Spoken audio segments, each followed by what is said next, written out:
Tom has been absolutely all about. I asked one of his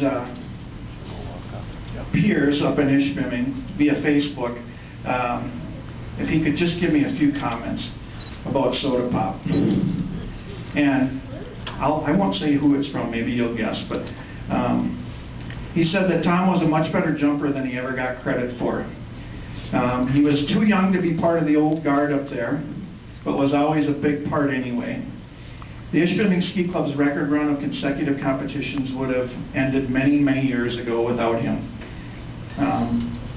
He says that he and I took many jumps on Suicide when it was way too windy to jump. We would take turns going first and look at the big pine, which we call the rock, over on the right-hand side to try and time the gusts.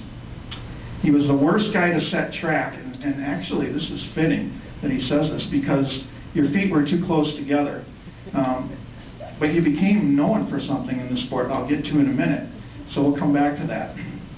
He liked to put a kicker on Suicide once in a while just for us local guys.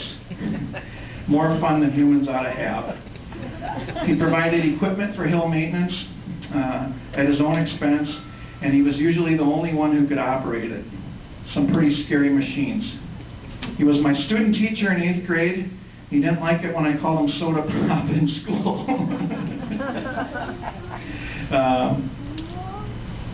Razzie, you picked that up. Did you know that? Razzie. Tom Sodergren. Tom started jumping at the age of 16 just as soon as he could drive himself to the ski bowl. The old-timers will tell you that he was a much better jumper than he ever got credit for. He graduated from Northern Michigan University with a teaching degree and student taught, but soon decided that running his own septic business would be a better fit for him to have more time in the winter months to prepare those ski jumps. It's just too cold up there to do that work in the winter, huh? I always wondered why they called it the sewer. I thought it was because of suicide. Tom would now have the time to prepare the ski jumps at Suicide Bowl and get the trails ready, of course, all with his own equipment. He's known to be a very quiet, unselfish individual, and although he loved to jump himself, it was more important for him to have the hills ready for everyone else. It has been said time and time again that Tom's the sole reason the Ishpeming Ski Club, one of our sport's most historic and celebrated clubs, has remained in operation, especially over the last 3 decades, because of Tom.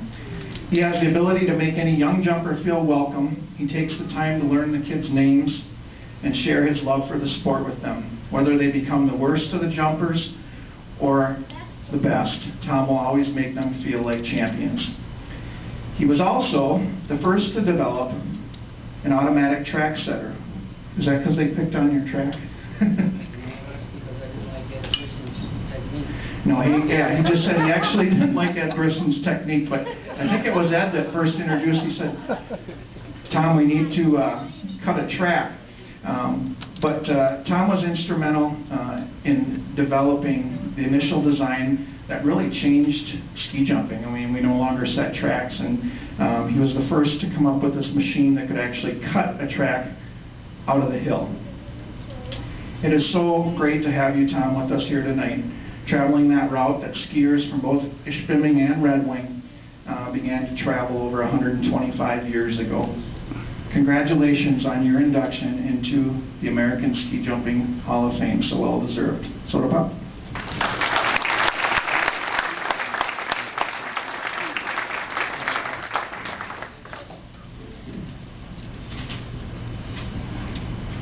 I'm not a speaker, so I will read something on a message I'd like to convey.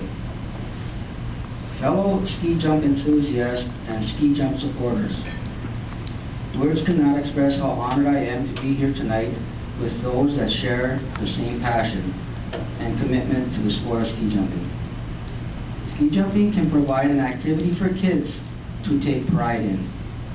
Not only does the ski club provide an exciting, fun sport for local jumpers, we also teach these young adults to work together towards a common goal. The goal can be skiing in the Olympics, traveling the world, or simply working together to build ski jumps. We take pride in what we do, and I have always been proud to be involved in all aspects of ski jumping. Being involved in the Gateway Ski Club has given me confidence to make decisions and try almost anything. For these reasons, I'm very thankful to be honored and to be elected into Ski Jumping Hall of Fame. However, the opportunity to put as much time and effort into the sport of ski jumping would not have been possible without my family. More importantly, this would never have happened without the love and support of my wife, Debbie. It takes a special mate who is willing to sacrifice her time in order for us to be able to pursue our passions. Debbie, you have done just that, and I want to thank you for doing so from the bottom of my heart. Thank you all, and have a wonderful evening.